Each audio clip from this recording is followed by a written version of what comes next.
नमस्कार दोस्तों, आपका स्वागत है फिर से एक बार नए सेशन में। यहाँ आप देख रहे होंगे स्क्रीन के ऊपर पटना हाई कोर्ट में दोस्तों एक नोटिस जारी हुआ है असिस्टेंट रिक्रूटमेंट के लिए। को क्या पद का नाम क्या है?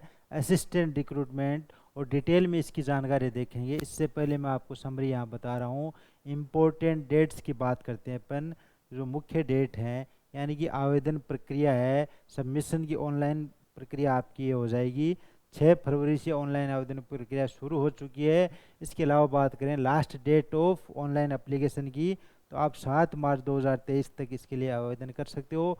और इसका पेमेंट का मोड रहेगा आपका, पेमेंट आप 9 मार्च 2023 तक कर सकते हो। इसके अलावा अपन बात करें कि टेस्ट कब होगा आपका, जो टेंटेटिव डेट यहाँ पर दी हुई है 30 अप्रैल 2023। तो ये तो थी इसमें इम्पोर्टेंट डेट्स की अपन बात करें तो ये।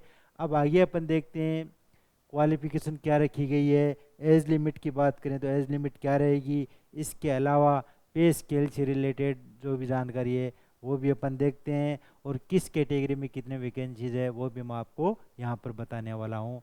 तो चलिए, पे स्केल की बात करें तो इसमें यहाँ पर दिया हुआ है, ये देखिएगा 550 पदों के लिए तो टोटल वैकेंसीज है। Group B assistant group B की पोस्ट निकली हुई है।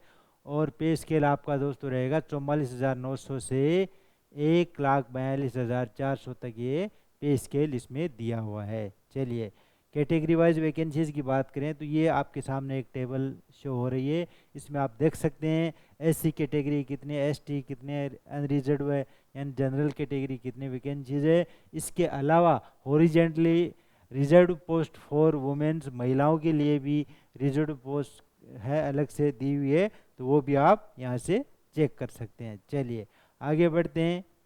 ऑफिशियल वेबसाइट है दोस्तों इसकी www.patnahighcourt.gov.in।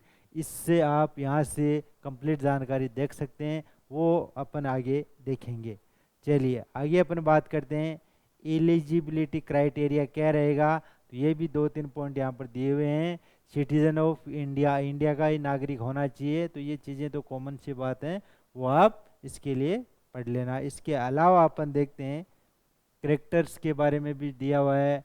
या मैरिटल स्टेटस की बात करें तो ए मेल कैंडिडेट वो has more than one wife alive, और ए फीमेल कैंडिडेट्स वो has married a person already having a wife alive shall not be eligible. तो ये मैरिटल स्टेटस के बारे में यहाँ पर दिया है।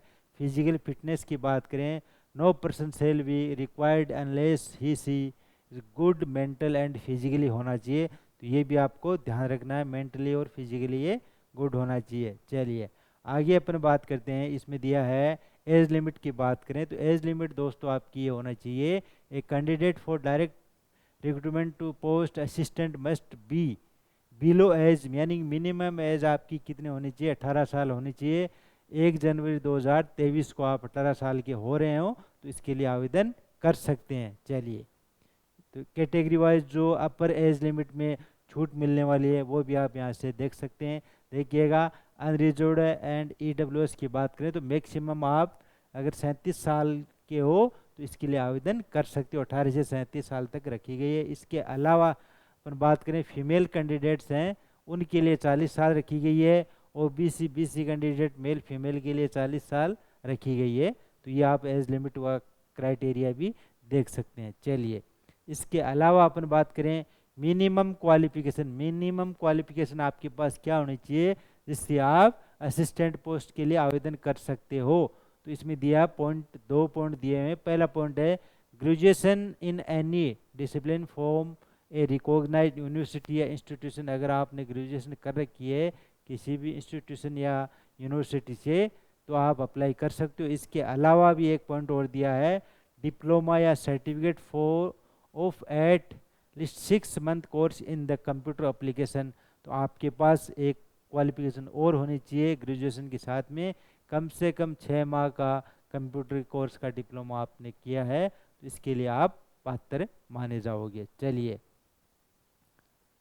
आगे अपन देखते हैं रिजर्वेशन की बात करें तो ये टेबल आपके सामने से हो रही है। कैटेगरी का नाम दिया है, कैटेगरी कोड, और परसेंटेज ऑफ रिजर्वेशन है वो भी यहाँ पर शो कर रहा है। शेड्यूल कास्ट यानी एससी की बात करें तो 16%, और शेड्यूल ट्राइब बेस की बात करें तो 0.1% है, 0.1% है। तो ये आप यहाँ से टेबल में बाकायदे देख सकते हो। इसके अलावा अपन देखेंगे आगे, जो अगर अपने लाइक इसमें, हाँ, मोड ऑफ सिलेक्शन की अपन बात करें तो सिलेक्शन कितने मोड में होगा, कितने फेज से आपको गुजरना होगा, इसके बारे में यहाँ पर बताया गया है। पहला पॉइंट है preliminary test multiple choice question. जो पहला आपका टेस्ट होगा ऑनलाइन आवेदन करने के बाद में आपको टेस्ट देना होगा, उसमें ऑब्जेक्टिव टाइप के क्वेश्चंस आएंगे। उस ऑब्जेक्टिव टाइप के क्वेश्चंस को पास करने के बाद में क्या होगा, सेकेंड फेज में आपसे क्या होगा, रिटन टेस्ट में डिस्क्रिप्टिव टाइप का टेस्ट होगा आपका। उसके बाद में क्या होगा, कंप्यूटर प्रिपरेंसी टेस्ट होगा, टाइपिंग आपसे करवाई जाएगी। और उसके बाद में क्या होगा, इंटरव्यू। तो इन 4 फेज से आप अगर गुजरोगे, चारों फेज में पास होते हो, तो आपका क्या होगा, सिलेक्शन होगा। उसके बाद में मेरिट निकाली जाएगी। चलिए, minimum qualify standard, the minimum qualifying standard shall to be, इसमें दिया हुआ है मिनिमम क्वालिफाई के लिए अलग अलग बताया गया है। अगर 40% मार्क्स इन प्रिलिमिनरी टेस्ट में आप लेते हो तो आप इसमें क्वालिफाई माने जाओगे। यानी कि मान लो 100 का टेस्ट है, 100 मार्क्स का, अगर आप 40 मार्क्स अचीव कर लेते हो, ले आते हो, तो आप पहले फेज में पास हो जाओगे, रिटन टेस्ट वाले में, ऑब्जेक्टिव टॉप वाले में। और सेकंड फेज की बात करें तो उसमें भी आपको 40% लाने होंगे। इसके अलावा इंटरव्यू की बात करें, इंटरव्यू में भी आपको 30% मार्क्स अचीव करने होंगे। तो ये अलग अलग यहाँ पर दिया हुआ है।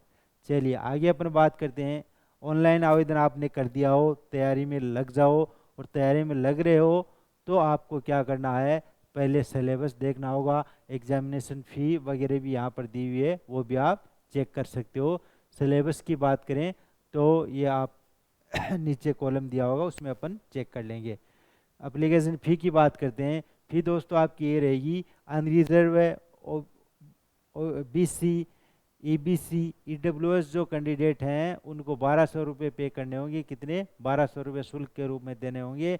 इसके अलावा बात करें SC ST और OH कैंडिडेट हैं, उनको 600 रुपये पे अदा करने होंगे। चलिए आगे अपन देखते हैं सेंटर्स ऑफ एग्जामिनेशन। तो सेंटर्स की बात करें तो उसकी लिस्ट भी यहाँ पर दी हुई है, वो भी अपन देखेंगे। प्रोसीजर फॉर अपॉइंटमेंट, अपॉइंटमेंट वाला है वो तो बाद की बात है, आप पहले एग्ज़ाम अगर पास करोगे तो उसके बाद की बात है। जनरल इंस्ट्रक्शन है वो आप यहाँ से पढ़ सकते हो। उसके अलावा और अदर अपने लायक कोई इम्पोर्टेंट न्यूज़ है वो अपन देखते हैं, जो पॉइंट बनता है। चलिए, ऑनलाइन आवेदन आप बिना किसी लास्ट डेट का इंतज़ार किए ही कर दें, अन्यथा आपको किसी प्रकार की परेशानी हो सकती है। तो ऑनलाइन आवेदन के लिए आप लास्ट डेट का इंतज़ार नहीं करें। तो मेन जानकारी थी शायद, इसमें मैंने आपको बता दी है, आप यहाँ से देख सकते हो। चलिए, अगर इसमें और कुछ है ये देखिएगा। सिलेबस की बात करें तो सिलेबस एग्ज़ाम पैटर्न भी यहाँ पर दिया हुआ है, तो ये आप देख सकते हो। प्रीलिम्स टेस्ट होगा आपका, इसमें क्या क्या आपसे पूछा जाएगा तो ये आपके सामने यहाँ शो कर रहा है। मिनिमम मार्क्स कितने रहेंगे वो भी यहाँ पर बताया गया है। General awareness minimum marks 25, reasoning and quantity aptitude उसके भी 25, जनरल इंग्लिश के 25, जनरल हिंदी के 15 और कंप्यूटर अवेयरनेस के 10। और टोटल की बात करें, टोटल मैक्सिमम मार्क्स हैं 100 मार्क्स का ये टेस्ट होगा आपका। तो ये आप यहाँ से देख सकते हो। और मिनिमम मार्क क्वालिफाइंग मार्क्स की यहाँ पर कोई डिटेल नहीं दी गई है। ड्यूरेशन भी यहाँ बताया गया है, 2 घंटे का आपका क्या होगा, टेस्ट होगा। और मैक्सिमम टोटल 100 मार्क्स का ये टेस्ट होगा, और आपको कम से कम 40 नंबर इसमें लाने होंगे। चलिए आगे अपन बात करते हैं। रिटन टेस्ट जो डिस्क्रिप्टिव टाइप का होगा उसमें अपन बात करें तो ये देखिएगा, मैक्सिमम मार्क्स 60 और 40, 60 होंगे इंग्लिश के और 40 होंगे आपके हिंदी के, टोटल 100। और यहाँ पर भी दिया हुआ है क्वालिफाइड मार्क्स के, अगर आप इसमें देख लो 60 में से 24 नंबर ले आते हो तो आप पास माने जाओगे इंग्लिश में, और 40 में से 16 नंबर आप ले आते हो तो आप हिंदी सब्जेक्ट में पास माने जाओगे। टोटल अगर 100 का टेस्ट है आपका, तो आपको कितने नंबर लाने होंगे? 40 नंबर। और डिस्क्रिप्टिव जो टेस्ट है इसमें आपको 3 घंटे का समय दिया जाएगा। चलिए आगे देखते हैं। कंप्यूटर प्रोficiency टेस्ट की बात करें तो ये इंटरव्यू में आप के 10 नंबर होंगे, और मिनिमम आपको क्या है 3 नंबर क्वालिफाइंग के लिए लाने होंगे। चलिए, तो ये था एग्ज़ाम पैटर्न के बारे में यहाँ पर बताया गया है। इसके अलावा जो डिटेल्स यहाँ सिलेबस दिया है वो भी आप देख सकते हो। जनरल अवेयरनेस में क्या आएगा, रीजनिंग एंड क्वांटिटी एप्टीट्यूड में क्या आएगा, इसके अलावा जनरल इंग्लिश की बात करें तो उसका भी डिटेल्स यहाँ पे टॉपिक्स दिए हुए हैं, तो आप एक बार चेक कर सकते हो। इसके अलावा हिंदी की बात करें तो जनरल हिंदी में आपसे क्या पूछा जाने वाला है, शब्द रूपांतरण, संज्ञा, लिंग, वचन, सर्वनाम, विशेषण, क्रिया, तो ये आप एक बार चेक कर सकते हो नोटिफिकेशन से।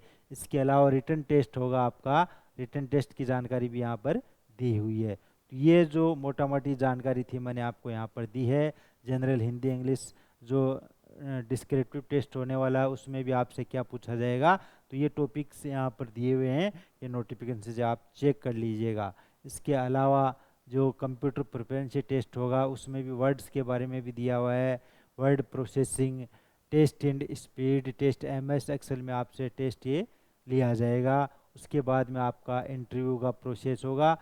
इन सब प्रक्रियाओं से गुजरने के बाद ही आपको राजस्थान पटना हाई कोर्ट में जॉब मिलेगा। और अपन बात करते हैं list of cities districts having examination centre की बात करें तो ये आपके एग्जामिनेशन सेंटर रहेगा। सिटी या डिस्ट्रिक्ट की बात करें तो जैसे भोजपुर, एट आरा, ये गया, औरंगाबाद, ये आपके सेंटर्स की लिस्ट है, तो आप यहाँ से चेक कर सकते हो। चलिए, अगर इसके अलावा भी आपको किसी प्रकार की जानकारी लेनी हो तो आप कमेंट बॉक्स में कमेंट कर सकते हो। हाउ टू अप्लाई के लिए यहाँ ऑप्शन दिए हुए हैं, आप किस प्रकार से अप्लाई करोगे, तो आपको क्या करना है, ऑफिशियल वेबसाइट है पटना हाई कोर्ट की, इसके ऊपर आप क्लिक करोगे तो आपके सामने पटना हाई कोर्ट की जो ऑफिशियल वेबसाइट है वो ओपन हो जाएगी। और इसमें आपको क्या करना है, यहाँ आप जो साइड में कैटेगरीज दी हुई है, कैटेगरीज में आप जाओगे, आप रिक्रूटमेंट्स पे क्लिक करोगे तो आपके सामने एक ये खुल जाएगा, पेज ओपन होगा। और इसमें आपको क्या करना है, जैसे व्यू डिटेल आप चेक कर सकते हो। डेट की बात करें 6 तारीख से ऑनलाइन आवेदन प्रक्रिया शुरू हो चुकी है, तो आप इसके ऊपर क्लिक कीजिएगा। अगर आपको नोटिफिकेशन पढ़ना है, कहीं समझ में नहीं आया, तो आप इस पर क्लिक कीजिएगा। वरना आप अगर ऑनलाइन आवेदन करना चाहते हो तो अप्लाई ऑनलाइन के ऊपर आप क्लिक करोगे तो आपके सामने नया पेज ओपन होगा। और इसमें आपसे क्या पूछा जाएगा, यूज़र आईडी और पासवर्ड आप लगाकर लॉगिन कर सकते हो। तो ये जो मेन डिटेल थी मैंने आपको पटना हाई कोर्ट में जो